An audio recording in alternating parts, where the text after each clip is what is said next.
The Democratic Republic of Congo is struggling to contain and treat Ebola. A key treatment center has reopened after being attacked last week.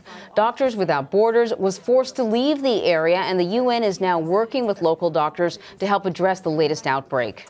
BBC News senior correspondent and deputy Africa editor Anne Soy is in the town of Beni, where officials are teaching rural communities about symptoms and the risks of Ebola. Ebola hit this village hard. This family lost 10 members in a matter of weeks. But Rochelle and her sister survived. She tells me they were all in denial when the outbreak started. We opened the body bag and performed rituals on my mother's body. The medics warned us against it. They said she had died from Ebola, but we refused to believe them. We told them she died from food poisoning. Then they tried to persuade us to get vaccinated, but we refused. This has been a major test for the Democratic Republic of Congo.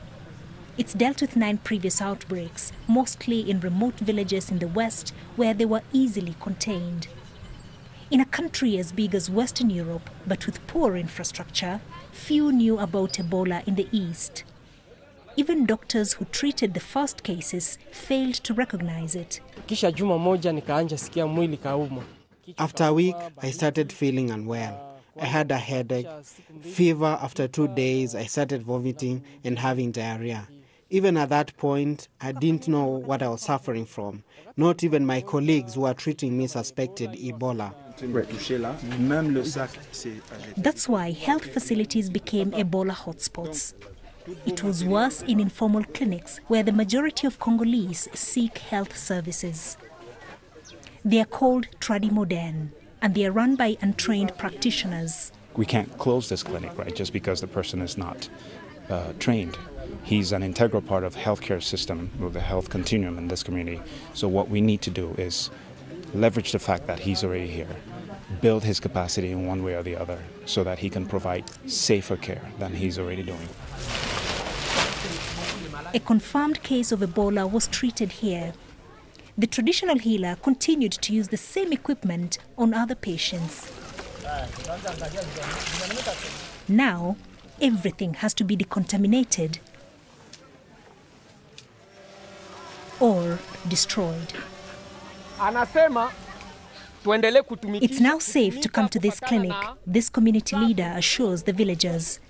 As well as prevent Ebola from spreading, it's important to deal with the ignorance that fueled it in the first place.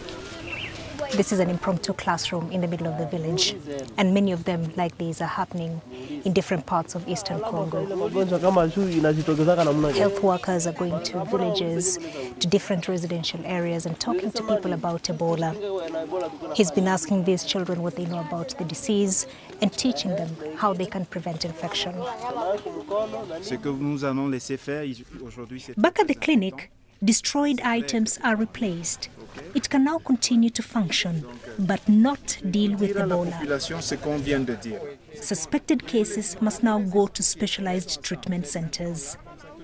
Dr. Mutunga and Rochelle were treated here, and they are now back to help. Mambo.